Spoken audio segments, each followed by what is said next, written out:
world's ancient great empires come some beautiful and exotic flavours. Add some fire and spice and you have the wonderfully seductive world of Persian food.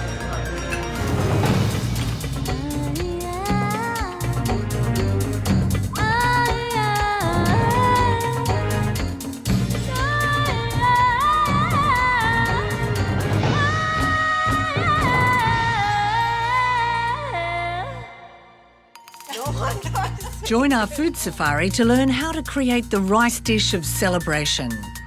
The secrets of an expert kebab maker, a classic dish of the Sultan's gourmet sabzi, and a seductive rosewater dessert.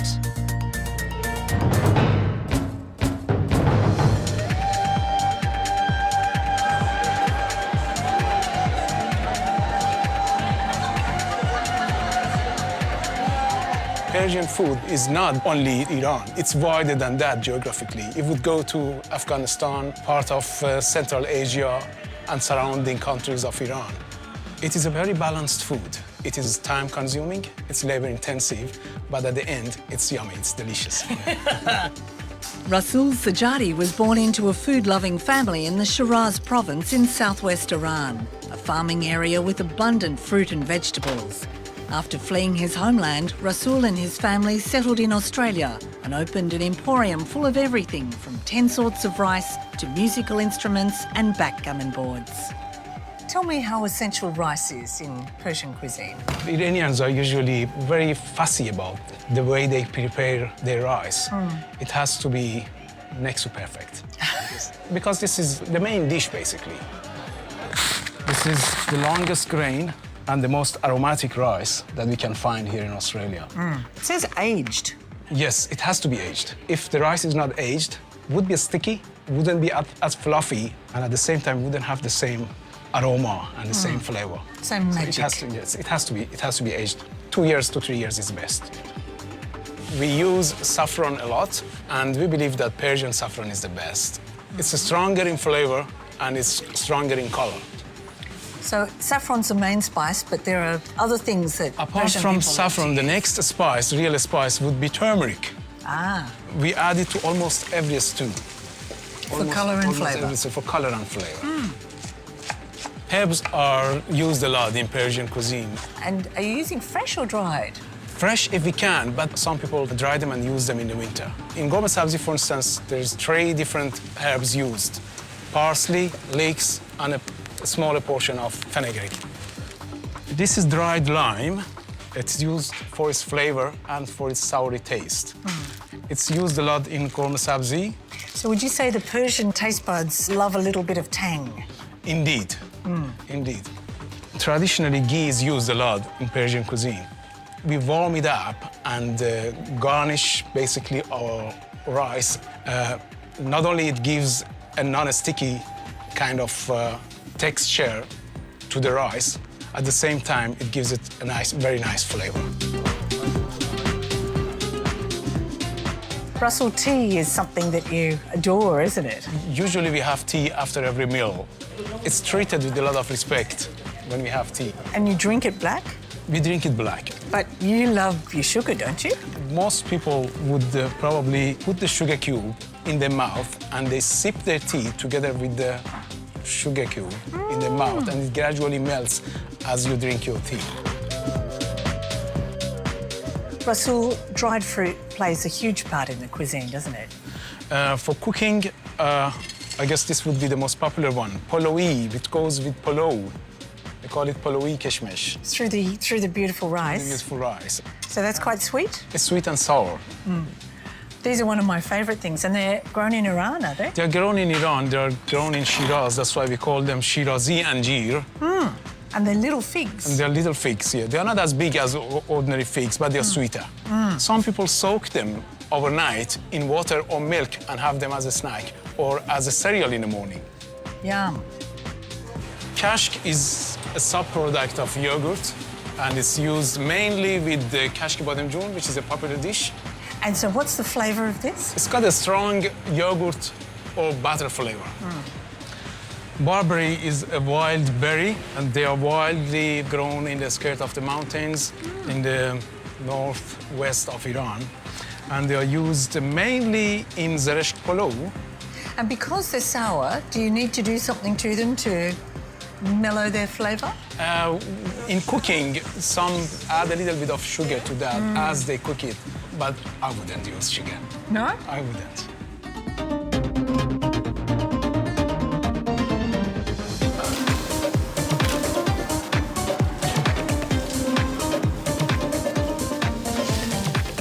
To many of us, kebabs are all roughly the same.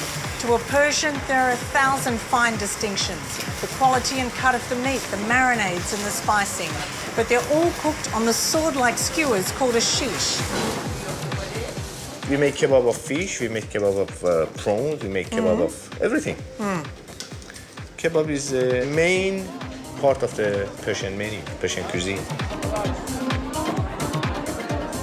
Mehdi Malek is one of the top kebab makers. His skills prized by restaurateur Kami Shapari in his Sydney restaurant Kolbe. This is called kubide. Kubide, in fact, means minced or smashed meat. So these are called the shish? Sikh. The sikh. Sikh. And what's the history? I believe that the soldier used to use it while they were at war, since they didn't have a facility to cook. Oh, so they'd cook on their swords? Whenever they find a meat somewhere, they stick it on the sword and put it on the fire. Now that's very interesting how you've done that. So We call it lorme, that means bite. Each one of them is one bite. You can eat it with one bite. It's the same. It is exactly the same. Has to be. Yeah. That's one of the art of this. This is barge. The thin stripes of the meat, he's putting them on a skew. So he's trying to thread this through something that's what? That's a few probably millimetres a few thick. millimeters. Look how quickly he does it. That's why. A perfect bug. The perfect bag. The bug is dipped into onion juice and saffron before cooking. Cooking it, you have to have a notion of time. They are quite sensitive, these kebabs. If you overcook one side and undercook the other side, they separate from the skew and they fall off on the fire. So he has to cook them equally on each side. I bet Malik doesn't have very many fall down. Yeah. No, Never. never. Finished. Finished. Looks beautiful.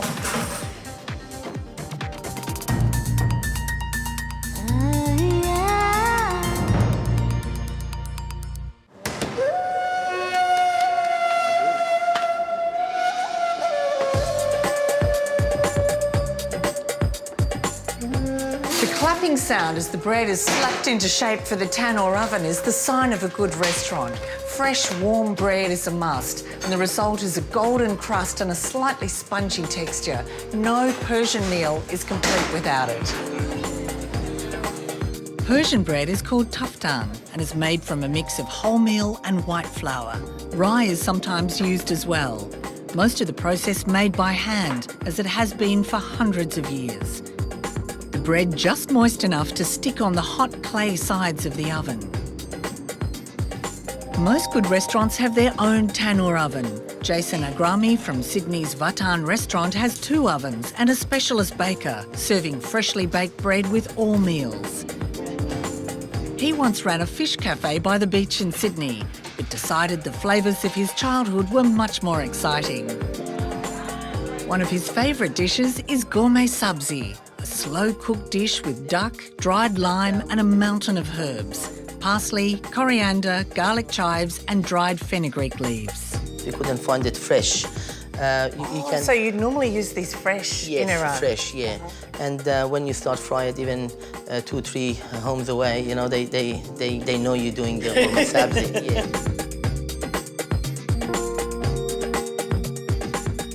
The dish starts with onions fried in a few tablespoons of ghee. Just sweat the onion, let it to get a little bit color. Then the meat is added. Jason likes to use the rich flavour of duck. And duck is popular in Iran, is Yeah, it? duck is popular in north and west of Iran, very popular. Put some turmeric, just a pinch. The sealed duck is removed from the heat and the fresh herbs are added.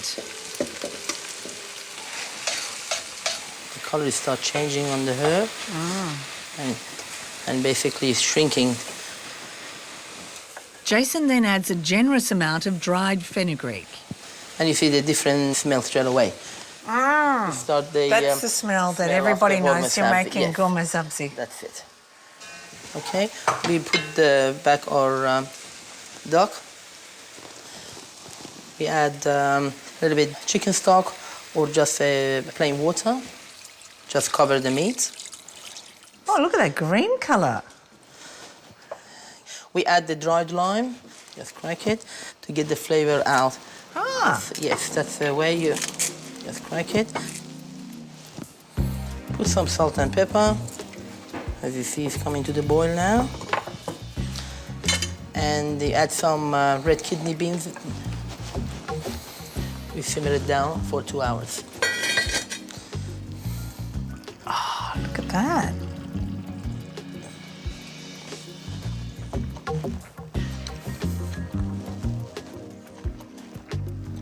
That is Is that gourmet So worth sabzi or waiting is that for. gourmet sabzi? That is gourmet sabzi. It's beautiful.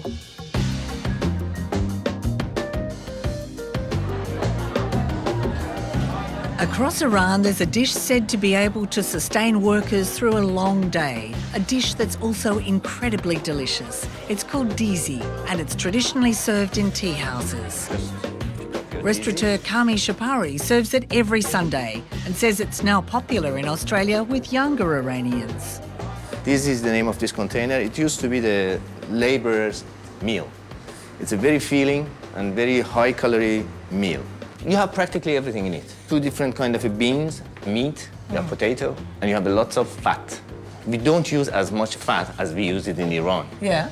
Here, we have to have a little piece of fat in it, animal fat in it, to give it a flavor. But we don't use as much. And what do people do when it's served? We've seen people mashing it. Well, the juice, they put it in a bowl. They break the bread in it, and they eat it separately. And whatever is left in it, they smash it in the dizi and they eat it with bread. Sounds like so much fun. So Oh, this they- is the time when, you know, your mother said you shouldn't play with your food. This is the time Oh, when they you do, can. they play with the food. Yeah. That's all the fun about it. That's Yeah. why it's popular amongst the youngsters now.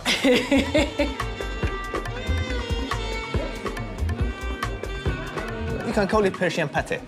Persian pate. You take your piece of bread. You can put it inside the bread and make a bundle like that. You can put either a piece of onion or a leaf of mint in it. Warm Persian pate.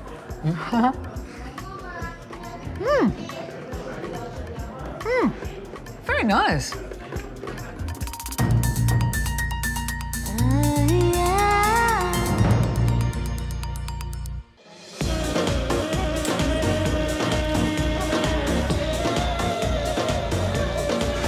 People are flocking for their Sunday breakfast. One of the big favourites in the Persian community is called kale poche, head and hoof soup, and it comes with all the trimmings.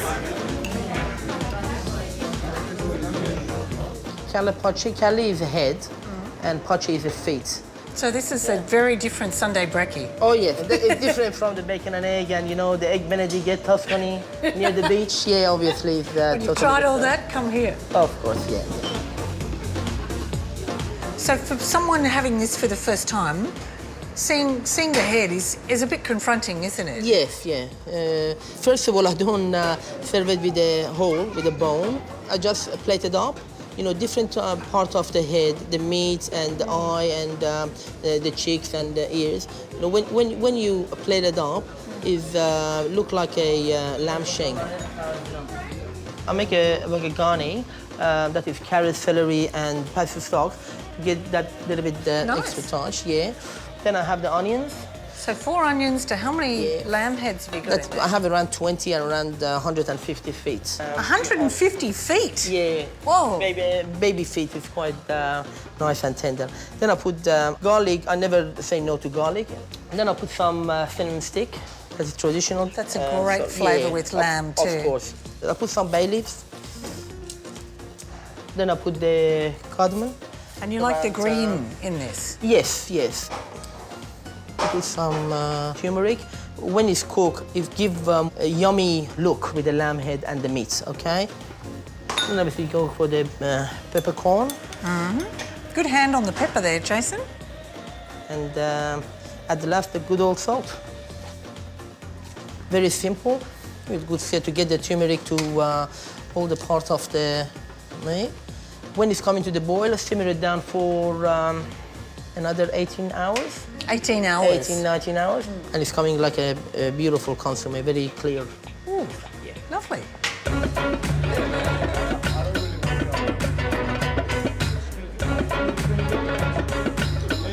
This is more something that older people eat. Yeah. Children don't eat this, really. It's something that you more acquire as a taste as you get older. So I didn't like this when I was a child at all. It's only in the past couple of years. My brother-in-law introduced me to it, and he brings me here every week and picks me up. He's a soldier of calapoche. This is actually sort of the broth that the calapoche is cooked in. This looks like the easy part for a beginner.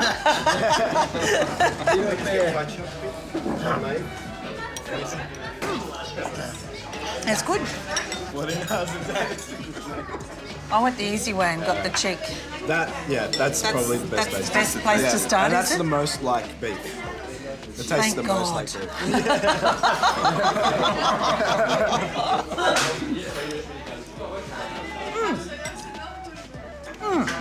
beef. He said it was going to be like lamb shank, and it sort of is. Yep. A bit like lamb shank.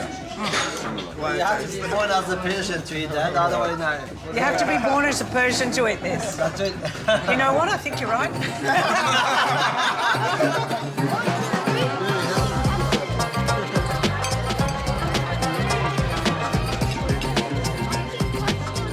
Since ancient times, the Persians have used rice not as a side dish, but as the centre of celebrations.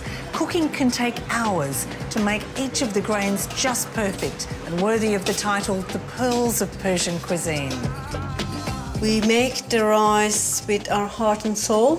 We put a lot of effort in it because we love to make it. Nadia Sajadi knows all the rules. Her rice is legendary amongst her family and friends.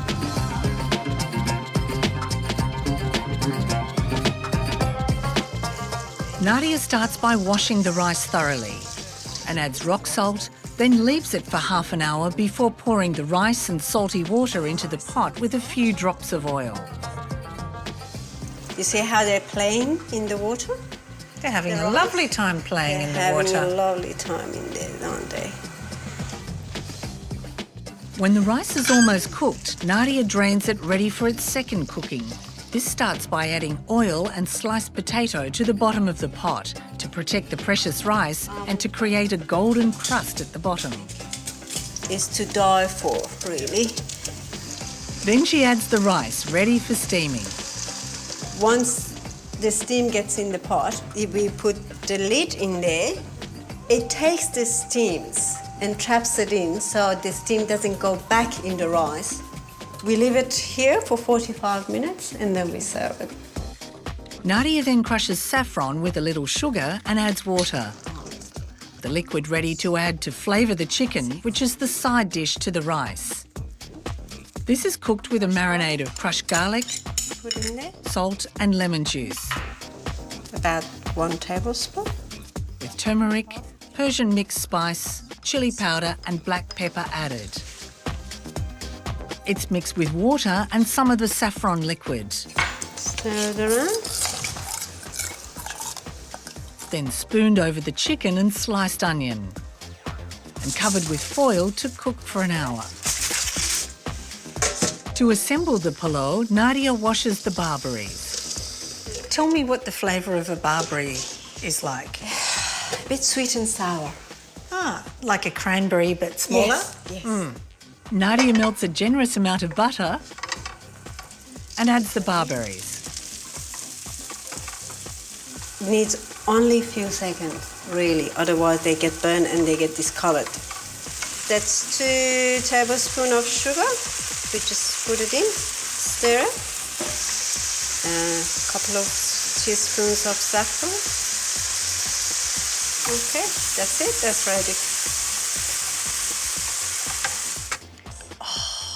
Then to serve, she layers the perfect rice with the sweetened barberries, Bit of this. slivered pistachios, and a sprinkling of liquid saffron. Now, tell me what you're doing. This is butter and saffron. I melted it and put a little bit in there just to finish it off. Wow, that's intense, isn't it? It is incredibly A beautiful. little bit more of these. Now, the chicken around there to garnish. So the chicken's the garnish and the rice is the centerpiece. Centerpiece. The added bonus of any pulao dish is the golden rice crust that's created at the bottom of the pot, called tadeg. That's beautiful. That's so crispy. Delicious. Good, And then nice. there's all this waiting for us too. Please. Absolutely stunning.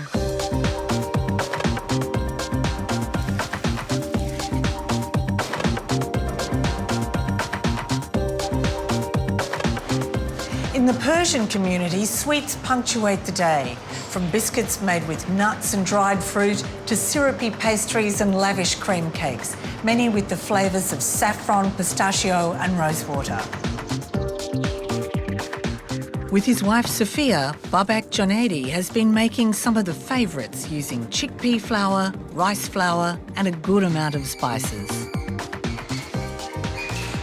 Lots of beautiful little biscuits. Yeah, this is Sultana's biscuit with saffron. Oh, Yeah, we normally, the breakfast, tea, coffee, you've got to love a culture that has sweet biscuits for breakfast. and Danish with the custard cream with cinnamon.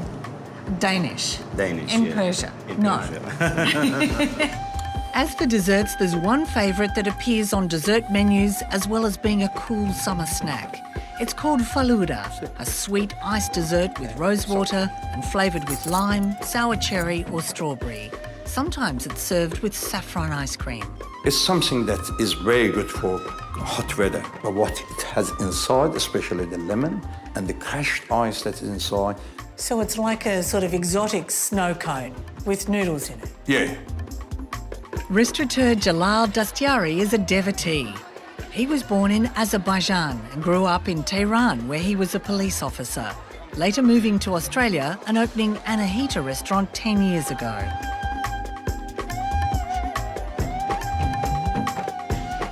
When it comes He starts by freezing a mix of water and sugar cooked to syrup, then slightly thawing and teasing out any hard lumps. Hard work, eh? No, very good condition. Better. I have new respect for this dessert now. Yeah, it's even cold holding the bowl. Must be freezing Yeah, hands. freezing hand, yeah. We're ready now? It's a crazy dessert. It is. He adds cooked rice vermicelli noodles to the icy mix. So the noodles sort of freeze up and harden. Yeah, frozen hard. And that's what we want. A bit rose water inside. Lovely. Yeah. There are three kinds to have it. One is with the lime juice. Another one is with the strawberry. Oh, that's a wild colour. Okay. And another one is popular in Iran as this one, sour cherry.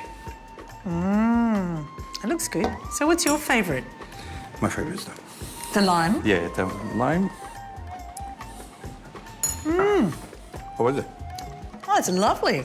And Yeah. I haven't had the noodles yet. They're hard. I think this has to be one of the most unusual desserts I've ever eaten. There's an old Persian joke, and they say, why don't they eat calapacho at night? And the answer is, because you won't wake up in the morning. What? You need the day to burn it off. Oh, you need the day to burn it off.